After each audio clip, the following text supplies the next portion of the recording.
ආලෝකය අභිසාරී කිරීමට ඒ වගේම ආලෝකය අපසාරී කිරීමට අපි භාවිතා කරන්නේ කාච. ආලෝකයේ අභිසාරී කිරීම කියන්නේ ප්‍රධාන අක්ෂයේ දෙසට අපගමනය කිරීම. ආලෝකයේ අපසාරී කිරීම ප්‍රධාන අක්ෂයෙන් ඉවතට අපගමනය කිරීම. ආලෝකයේ අභිසාරී කරන කාච අභිසාරී කාච. ආලෝකයේ අපසාරී කරන කාච අපසාරී කාච. එතකොට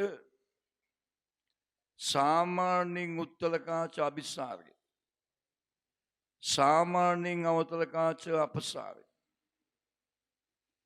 හැබැයි බැරි වෙලාවත් කාචයේ අවට මාධ්‍යයේ වර්තනාංකය කාච ද්‍රව්‍යයේ වර්තනාංකයට වඩා වැඩි නම් අවට මාධ්‍යයේ වර්තනාංකය කාච ද්‍රව්‍යයේ වර්තනාංකයට වඩා වැඩි නම් උත්තල කාච අපසාරී වෙනවා, අවතල කාච අභිසාරී වෙනවා. සාමාන්‍යයෙන් ක්‍රියා කරන විදිහට විරුද්ධාකාරයට ක්‍රියා කරන්නේ අවට මාධ්‍යයේ වර්තනාංකයේ වැඩි නම්. ඊළඟට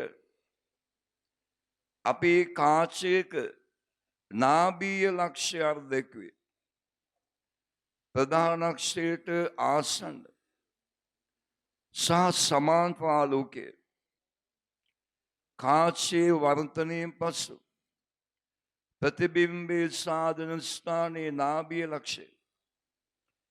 එම ස්ථානයට තියෙන දුර ප්‍රමාණය නාභීය දුර කියලා අපි හඳුන්වනවා. එතකොට උත්තල කාචවලයි අවතල කාචවලයි නාභීය ලක්ෂ්‍ය පීඩන ක්‍රම දෙකට. උත්තල කාචයක් ගත්තාම අභිසාරී කාචයක් නේ. අභිසාරී කාචවල සමාන්තර ආලෝකයේ ප්‍රධාන අක්ෂයේ දෙසට අපගමනය කරන කාචයෙන් අනිත් පැත්තේ නාභිය තියෙන. මෙන්න නාභිය දුර. අපසාරී කාචවල ආලෝකය ප්‍රධාන අක්ෂයෙන් ඉවතට අපගමනය කරන වෙන අපසාරී කාචයක නාභීය ලක්ෂ්‍ය. ඊළඟට අපි ලකුණු සම්මුතිය ගැන ඉගෙන ගත්තා. ලකුණු සම්මුතිය දෙකක් ඉගෙන ගත්තා අපි. ඒකෙන් කාචවල ගණන් හදන්නේ කාටීසියානු ලකුණු සම්මුතිය. කාටීසියානු ලකුණු සම්මුතිය කියන්නේ කාචයේ වෙත ආලෝකයේ එන දිශාවට විරුද්ධ දිශාව ධන දිශාව කියලා ගන්නවා.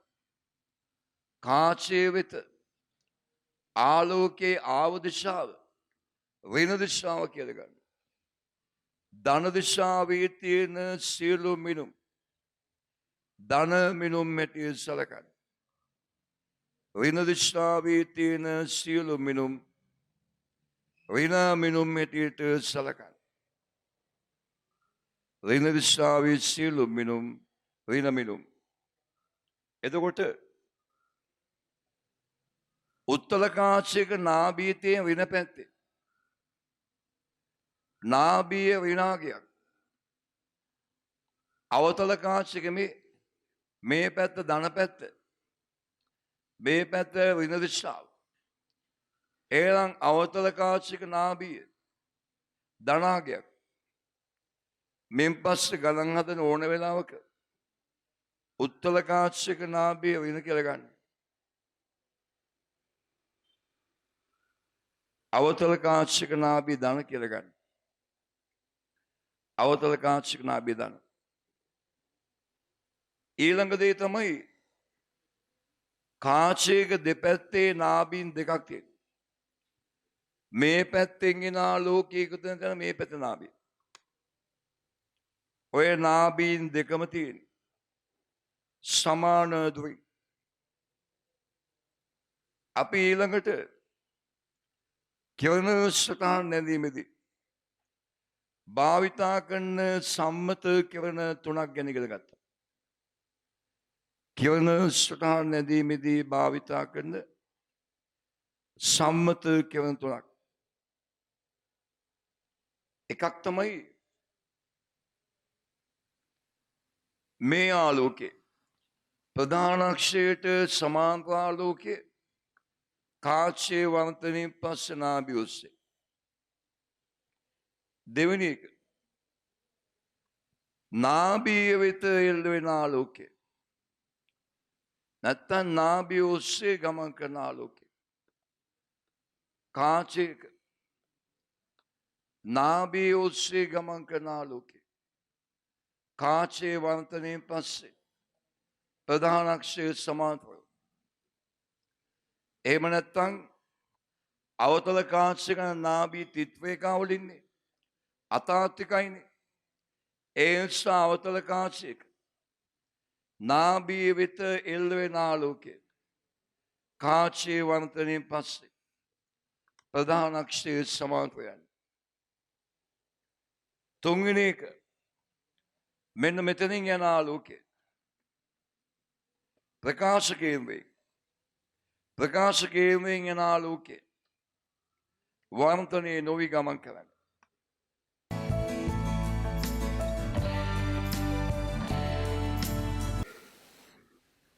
විභාගයේ සමහර ගණන් වල දෙනවා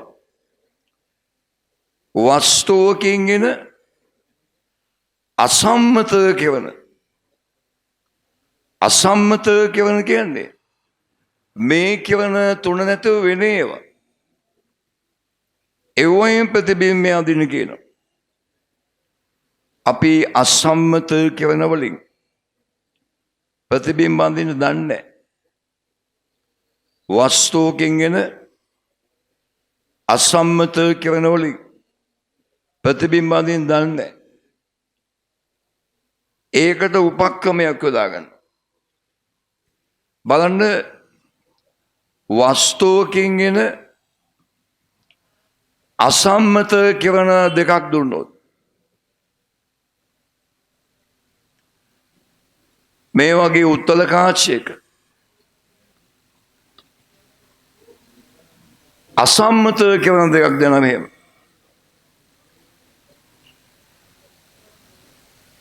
අසම්මත කිරණ දෙකක්. අසම්මත කිරණ දෙකක් දෙනවා. අසම්මත කිරණ දෙකක් දීලා ආනවා ප්‍රතිබිම්බය දෙන ස්ථාන. වස්තුවකින් එන අසම්මත කිරණ දෙකක් දුන්නාම ප්‍රතිබිම්බයේ සෑදෙන ස්ථානය හොයද්දී ඒ කිරණ දෙක දික් කළා ඒව පටන් ගත්ත තැන හොයාගන්න. පටන් ගන්න වස්තු ඉන්නේ මේ කිරණ දික් කරන. දික් කළා එකතු වෙන ස්ථානය හොයාගන්න. මෙන්න වස්තුව. දැන් වස්තුවේ පිහිටීම දන්නවා. දැන් කරන්නේ වස්තුවෙන් එන සම්මත කිරණ දෙයක් ගන්න. ප්‍රධාන අක්ෂයට සමාන්තර ආලෝකයේ නාභිය ඔස්සේ යන. ප්‍රකාශ කේන්ද්‍රයෙන් යන ආලෝකයේ වර්තනය නොවි යනවා. මෙන්න ඒව එකතු වෙන ස්ථාන. එතනදී තමයි ප්‍රතිබිම්බ හැදෙන්නේ. එතකොට මේ අසම්මත කිරණ දෙකත් වර්තනය වෙලා ඒ ස්ථානෙට ගමන් කරනවා. තේමාද? වස්තුවකින් පැමිණෙන අසම්මත කිරණ දෙකක් ලබා දී යුතුයි. එම අසම්මත කරන දෙක දික් කළා. වස්තුව තියෙන ස්ථානය හොයාගන්න. ඉන්පස්සේ වස්තුවෙන් එන සම්මත කරන දෙකක් භාවිතයෙන් ප්‍රතිබිම්බය හැදෙන තැන හොයාගන්න. එතකොට අර අසම්මත කරන දෙකත් ඒ ස්ථානයටමයි ගමන් කරන්නේ.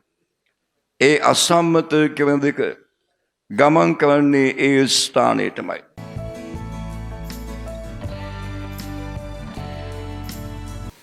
බලන්න, යම්කිසි කාචයක්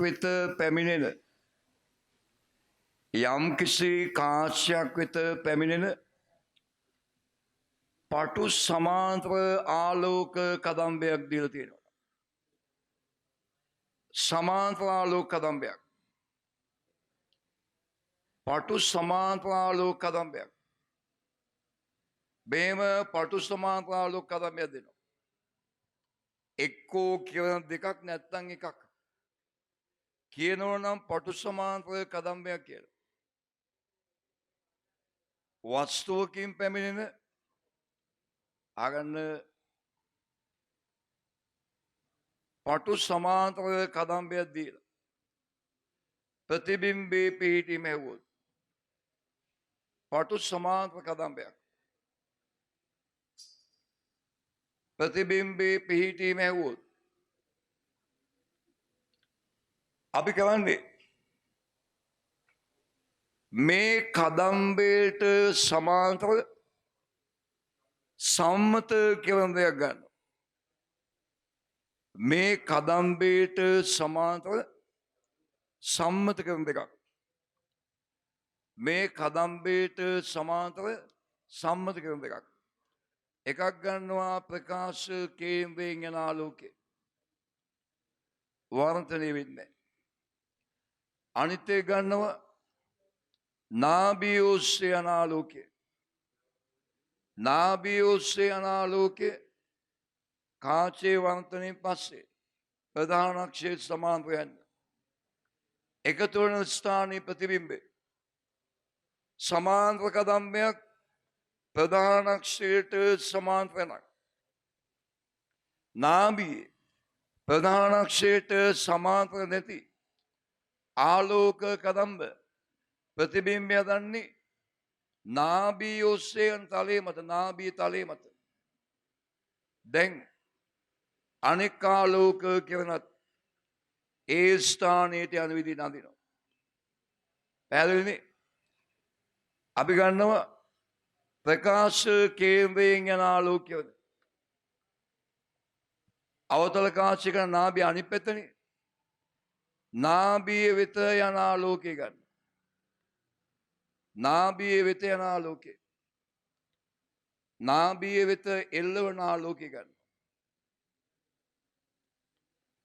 නාභිය වෙත යන ආලෝකය කාචේ වර්ධනයෙන් පස්සේ ප්‍රධාන අක්ෂයට සමාන්තරයි. කාචේ වර්ධනයෙන් පස්සේ ප්‍රධාන අක්ෂයට සමාන්තරයි. එක ආලෝකයක් මේ පැත්තට යනවා අනික මෙහාට. මේ දෙන්න දික් කළාම එකතු වෙන ස්ථාන ප්‍රතිබිම්බය. වෙන ප්‍රතිබිම්බය. හරියට ඇන්දාම නාභිය තලයේ මත ප්‍රතිබිම්බය තියෙනවා. නාභිය තලයේ මත. තේරුණාද? කාචයක් වෙත පැමිණෙන පටු සමාන්තර ආලෝක කදම්බයක් ලබා දුන්නොත් ප්‍රතිබිම්බය හැදෙන ස්ථානයේ සෙවීමදී ප්‍රතිබිම්බය හැදෙන ස්ථානයේ සෙවීමදී ඒ කදම්බයට සමාන්තර සම්මත කියන දෙයක් ගන්නවා. ප්‍රකාශ කේන්ද්‍රයෙන් යන කියන දෙයක් ගන්නවා. නාභිය ඔස්සේ යන කියන දෙයක් ගන්නවා. ඒ දෙන්නා භාවිතයෙන් ප්‍රතිබිම්බේ පිහිටීම හොයා ගන්නවා. එතකොට දී ඇති කියනද එම ස්ථානයේ නිමුද ගැසෙන්න යන්නේ.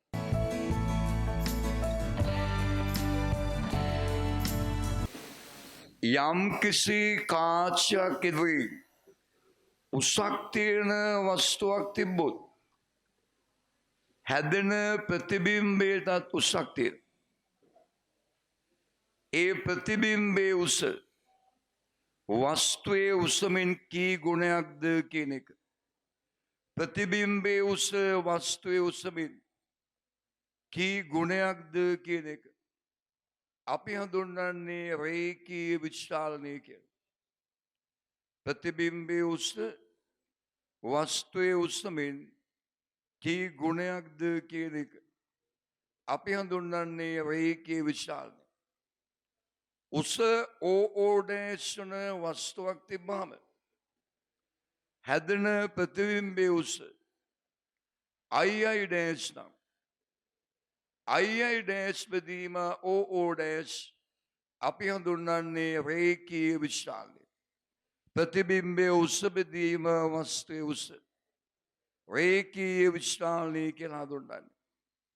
බලන්න මෙහෙම අපේ උත්තල කාශ්‍යයක් ගමු. බලාගන්න මේ වගේ උත්තල කාශ්‍යයක් ඉදිරි නාභියට වඩා ළඟින් උස ඕඩෑෂ් වන වස්තුවක් තියෙනවා. උස ඕඩෑෂ්. අපි බලමු මෙයාගේ ප්‍රතිබිම්බය හැදෙන තැන. ප්‍රධාන අක්ෂයට සමාන්තර ආලෝකය කාචේ වන්තනේ පස්සේ අනිත් පැත්තේ නාභිය ඔස්සේ ගමන් කරනවා. ඊළඟට ප්‍රකාශ කේන්ද්‍රයෙන් යන ආලෝකය වර්තනය නොවි යනවා. ඒවා දික් කළාම එකතු වෙන ස්ථානයේ ප්‍රතිබිම්බය හැදෙනවා. දික් කළාම එකතු වෙන ස්ථානයේ වස්තුව ඕඩෑෂ් ප්‍රතිබිම්බය අයි ඩෑෂ්. රේඛීය විචාලනය කියන්නේ අයි ඩෑෂ් බෙදීම ඕ ඩෑෂ්. අගන්න හිතන්න වස්තුතර යූ කියලා කාචේ නම් වස්තුවට ප්‍රතිබිම්බතර වී කියලා හිතන්න. මෙන්න මේ ලක්ෂය පී කියලා හිතන්න. දැන් බලන්න POO ඩෑෂ් ත්‍රිකෝණය PII ඩෑෂ් ත්‍රිකෝණය බලන්න POO ඩෑෂ් ත්‍රිකෝණයයි PII ඩෑෂ් ත්‍රිකෝණය මේ ත්‍රිකෝණ දෙක සමරූපී ත්‍රිකෝණ. මේ තියෙන OO ඩෑෂ් POO ඩෑෂ් මේ තියෙන PII ඩෑෂ්. මේ ත්‍රිකෝණ දෙක සමරූපී. මේ දුර U මේ දුර ප්‍රමාණය V සමරූපී ත්‍රිකෝණවල සම්මුඛ පාදවල අනුපාතය බද්ධ පාදවල අනුපාතය සමානයි. විශාල ත්‍රිකෝණයේ සම්මුඛ පාදයේ අයි ඩෑෂ් මේ කෝණයට සම්මුඛ පාදයේ අයි ඩෑෂ් බෙදීම කුඩා ත්‍රිකෝණයේ සම්මුඛ පාදයේ ඕ ඩෑෂ් සමාන වෙනවා.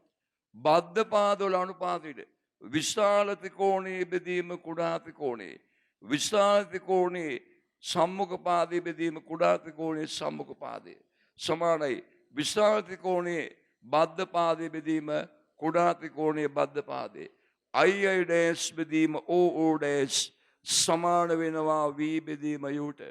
එහෙනම් කාචයක් මගින් සාධන ප්‍රතිබිම්බයක රේඛීය විචාලනය M සමාන වෙනවා වී බෙදීම U වලට. රේඛීය විචාලනය M සමාන වෙනවා වී බෙදීම U. පැහැදිලි දෙන්න. යම් කිසි කාශ්‍යයක් ඉදිරියෙන් යම් කිසි කාශ්‍යයක් ඉදිරියෙන් උසක් තිබෙන වස්තුවක් තිබූ විට උසක් තිබෙන වස්තුවක් තිබූ විට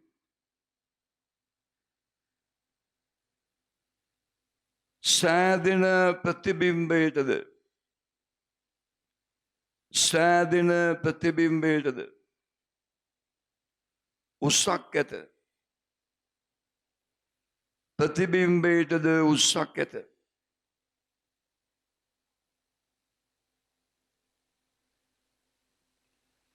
එවැනි අවස්ථාවක ප්‍රතිබිම්බයේ උස ප්‍රතිබිම්බයේ උස කමාවක් දාන්න. වස්තුවේ උසට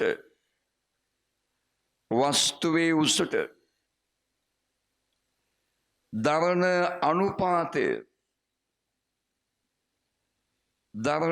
අනුපාතය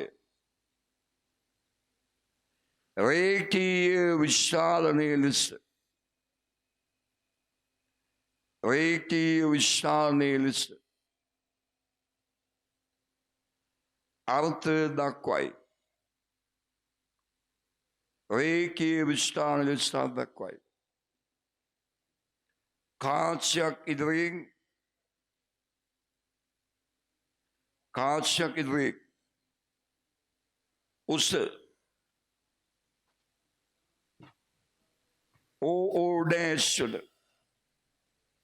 උස OO ඩෑෂන වස්තුවක් තැබූ විට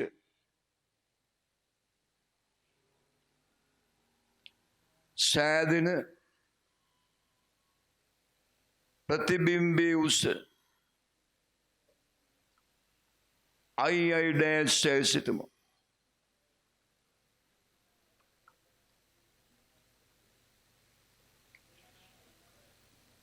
එවිට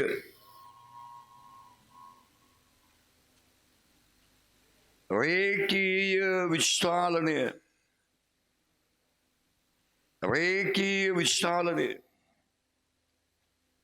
සිම්පල් M සමානයි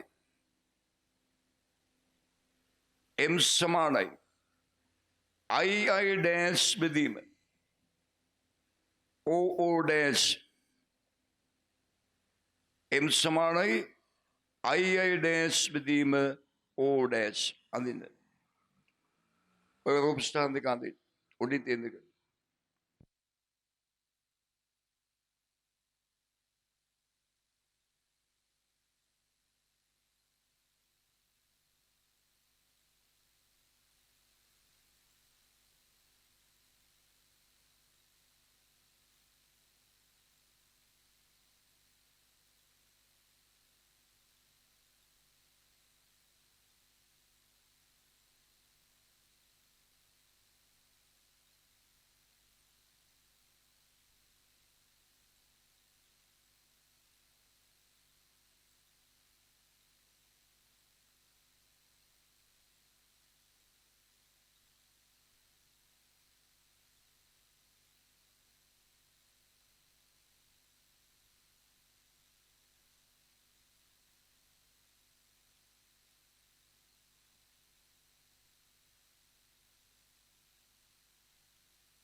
ලියන්න එපා.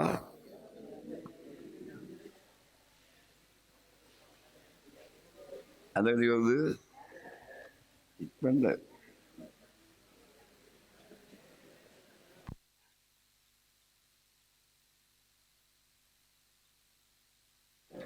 ඉක්මනට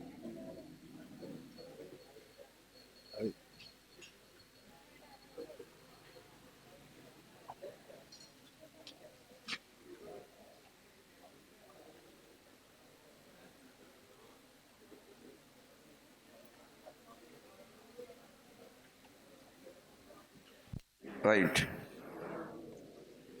ඉහත රූපේ දක්වා ඇති ලියන්න. ඉහත රූපේ දක්වා ඇති පරිදි උත්තර කාශ්‍යයක් ඉදිරියේ උස ඕඩෑස් වන වස්තුවක් උස ඕඩෑස් වන වස්තුවක් තැබූ විට සෑදෙන ප්‍රතිබිම්බේ උස සෑදෙන ප්‍රතිබිම්බේ උස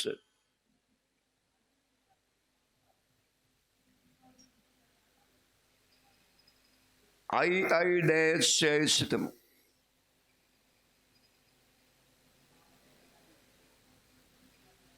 I dash එසේම වස්තුදර යූසා ප්‍රතිබිම්බ දර වී සිතමු.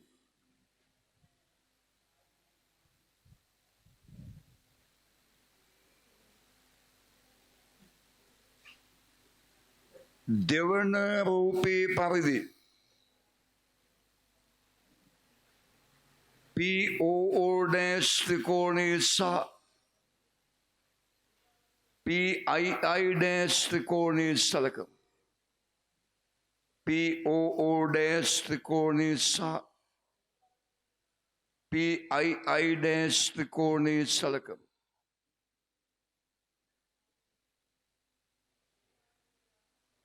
ඒවා සමරූපී ත්‍රිකෝණ බැවින් ඒවා සමරූපී ත්‍රිකෝණ බැවින් II dash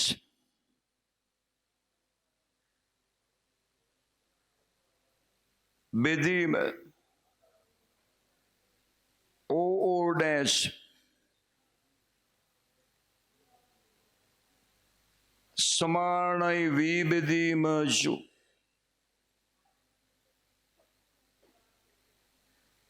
වී බෙදීම යු. නමුත්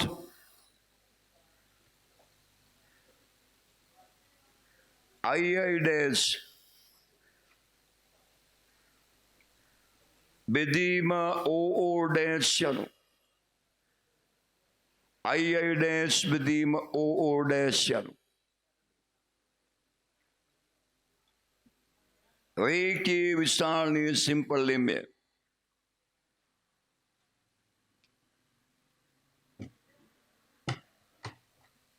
रेखीय विशालनीय सिंपल में एबेविंग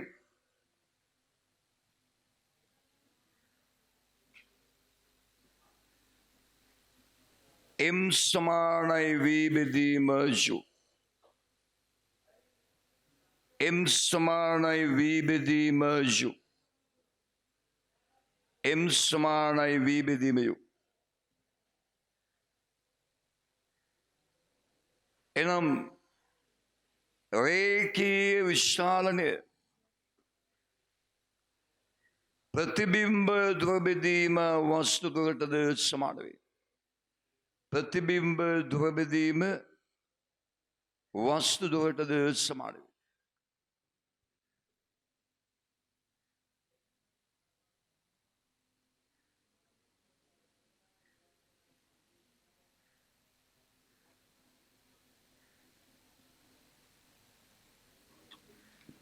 लेन मातृकाव काच समीकरण व्युत्पन्न किरीम काच समीकरण व्युत्पन्न किරීම. කාච සමීකරණය ව්‍යුත්පන්න කිරීම.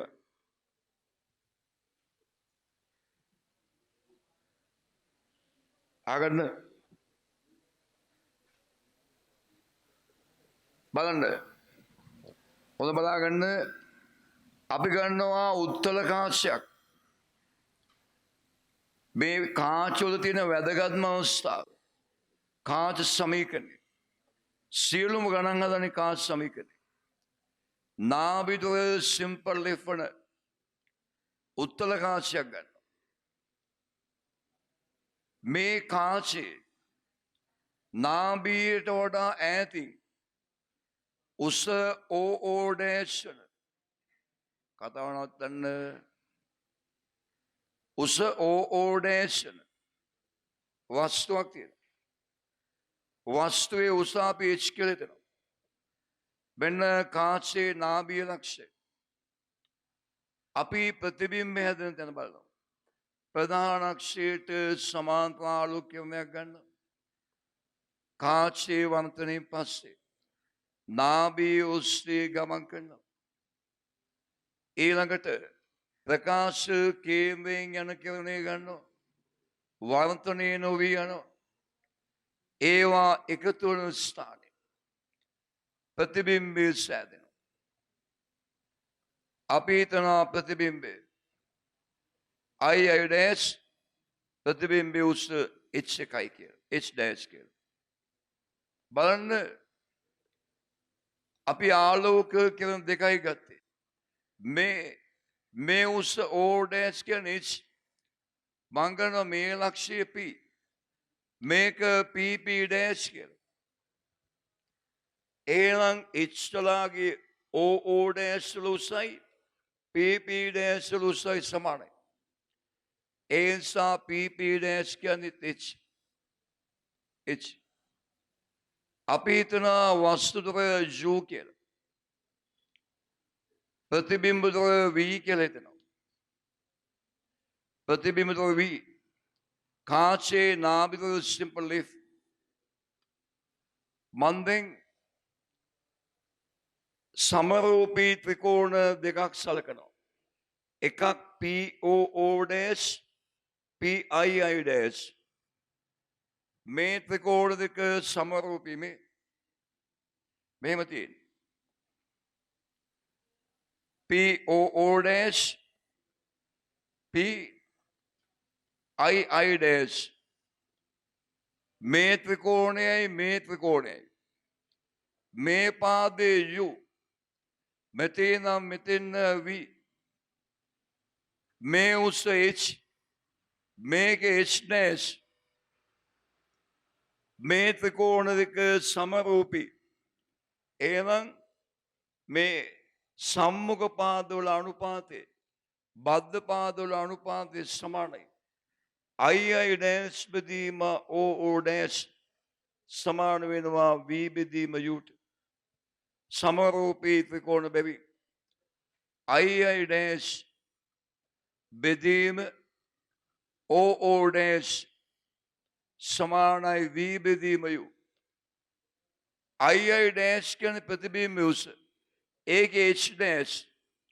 O' කියන්නේ වස්තුවේ උස H. H' බෙදීම H සමානයි V බෙදීම U. පළවෙනි සමීකරණය. අගන්න. ඊළඟට තවත් සමරූපී ත්‍රිකෝණයක් ගන්නවා. F PP' ත්‍රිකෝණයයි F II' කියන ත්‍රිකෝණයයි. F PP' ත්‍රිකෝණය F II' ත්‍රිකෝණය. ඒ ත්‍රිකෝණ දෙක මෙහෙම තියෙනවා.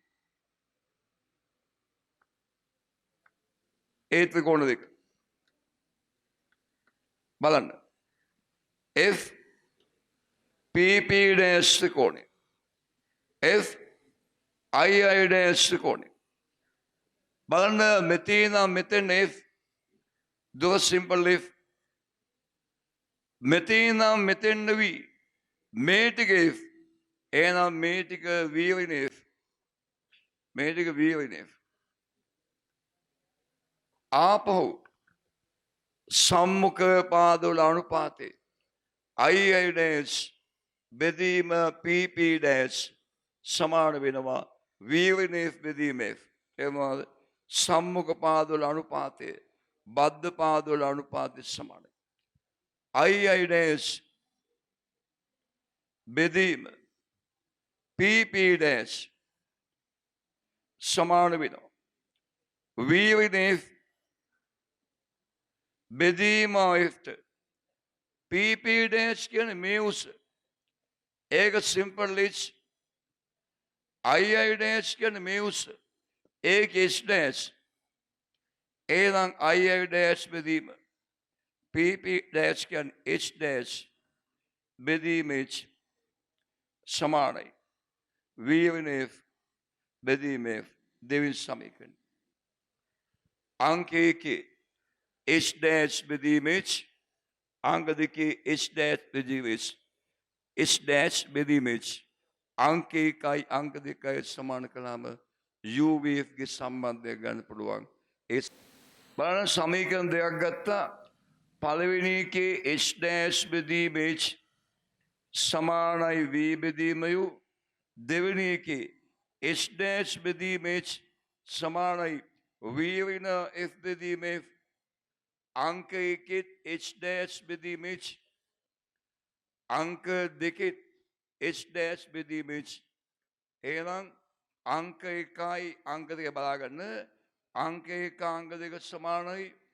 අංක 1 තියෙන V බෙදීම U සමාන වෙනවා අංක 2 තියෙන V වෙන F බෙදීම F. අපි UVF 3 වෙන් කරන්න යන්නේ. වෙන් කරන්න. මෙතන V බෙදීම U සමානයි. අපි මේ F ගෙන් බෙදනවා. V වෙන F බෙදන F ගෙන්. එතකොට V බෙදීම F වෙන F බෙදීම F කියන්නේ එකයි. හරිද? F බෙදීම F කියන්නේ එකයි. දැන් මෙතනත් V තියෙනවා මෙතනත් V තියෙනවා. අපි ප්‍රකාශනයේ V වලින් බෙදනවා. ප්‍රකාශනයේ V වලින් බෙදුවාම V බෙදීම U V වලින් බෙදුවොත් එක බෙදීම U වෙනවා. සමානයි. V බෙදීම F V වලින් බෙදුවාම එක බෙදීම F. වෙන එක බෙදෙනවා V වලින්. වෙන එක බෙදීම V. මේ වෙන එක බෙදීම මෙහාට ගේනවා. ධන එක බෙදීම V. ධන එක බෙදීම U. සමානයි. එක බෙදීම F වෙනවා. පැහැදිලි? මේ ටික අපේ දැනීමට විතරයි මේ මෙතනින් එහාට එච්චර විභාගෙ ලියන්න දෙයක් නෙවෙයි. එහෙනම් ලාගන්න. බලන්න අපි මේ අරන් තියෙන්නේ උත්තල කාචයකින් ලැබෙන තාත්වික ප්‍රතිබිම්බයක්. උත්තල කාචයකින් ලැබෙන තාත්වික ප්‍රතිබිම්බයකට සම්බන්ධය තමයි එක බෙදීම V ධන එක බෙදීම U සමාන එක බෙදීම F. අපි ගත්තේ උත්තල කාචයකින් ලැබෙන අතාත්වික ප්‍රතිබිම්බයක් නම් අපිට මේ සමීකරණය මෙනවා. මේකම එනවා. මේකම එනවා. ධන වෙන මාරු වෙලා. එක තැනක ධන වෙන මාරු වෙයි. කොයි හරි පදයක ධන වෙන මාරු වෙලා එන්නේ. අපි ගත්තේ අවතල කාචයකින් ලැබෙන අතාත්වික ප්‍රතිබිම්බයක් නම් ඒ සමීකරණෙ තෙයි. තේරුණාද? මේ මතක තියාගන්න එපා. ඒ සමීකරණෙ තෙයි කොයි හරි ධන වෙන මාරු වෙලා. ඔය විදිහට එක එක අවස්ථාවට එක එක සමීකරණ ඉන්නේ. එහෙම ගත්තාම සමීකරණ ගොඩාක් මතක තියාගන්න වෙනවා. අන්ද ඒ ඔය පොඩි පොඩි වෙනස්කම් තියෙන තැන් තැන් වල ධන වෙන මාරු වෙලා තියෙනවා. මෙහෙම කාචයක වස්තු දුරයි ප්‍රතිබිම්බ දුරයි නාභය දුරයි සම්බන්ධ කළ සමීකරණ ගොඩාක් මතක තියාගන්න වෙනවා. ඒ දෝෂය මගහරවන තමයි ලකුණු සම්මුතිය කියලා එකක් ගන්න. මොකක් හරි එක අවස්ථාවකට UVF ගේ සම්බන්ධය ලබා ගන්නවා. මොකක් හරි එකට අපි ගත්තේ උත්තලකාශයෙන් ලැබෙන තාත්වික ප්‍රතිබිම්බය. එහෙම එක අවස්ථාවකට සමීකරණ ලබාගෙන ඒකට ලකුණු සම්මුතිය දානවා. මේ ලකුණු සම්මුතියේ විශේෂත්වය තමයි මේ කොයි අවස්ථාවට ලකුණු සම්මුතිය දැම්මත් එන්නේ එක සමීකරණයක්. කෝකට ලකුණු සම්මුතිය දැම්මත් එන්නේ එක සමීකරණයක්. අපි ගත්තේ මේකනේ. ඒකට දානවා ලකුණු සම්මුතිය. ආලෝකයේ ආව දිශාවට විරුද්ධ දිශාව. ධන පැත්ත ආව දිශාව වෙන. බලන්න ප්‍රතිබිම්බයේ තියෙන ඍණ දිශාවේ වේ ඍණාගයක්. වස්තුවේ තියෙන ධන දිශාව යු ධනාගයක්. උත්තල කාශික නාභයේ ඍණ පද දෙක ඍණ තියෙන නිසා ඍණ වලින් අඩි කරනවා. ඍණ වලින් අඩි කරාම ඍණ එක බෙදීම වී ධන එක බෙදීම වී වෙනවා. ධන එක බෙදීම යු ඍණ එක බෙදීම යු වෙනවා. ඍණ එක බෙදීමේ ධන එක බෙදීම වෙනවා. මේ කොයි අවස්ථාවල ලකුණු සම්මුතියම මේකෙන් මේකට කියනවා පොදු කාච සමීකරණය. මේක පොදු කාච සමීකරණය. මේක පොදු කාච සමීකරණය. මේක විශේෂත්වය තමයි යම් අවස්ථාවකට භාවිතා කරනකොට මේකට ලකුණු සම්මුතිය දැම්මම එම අවස්ථාවට අදාළ සමීකරණ එනවා.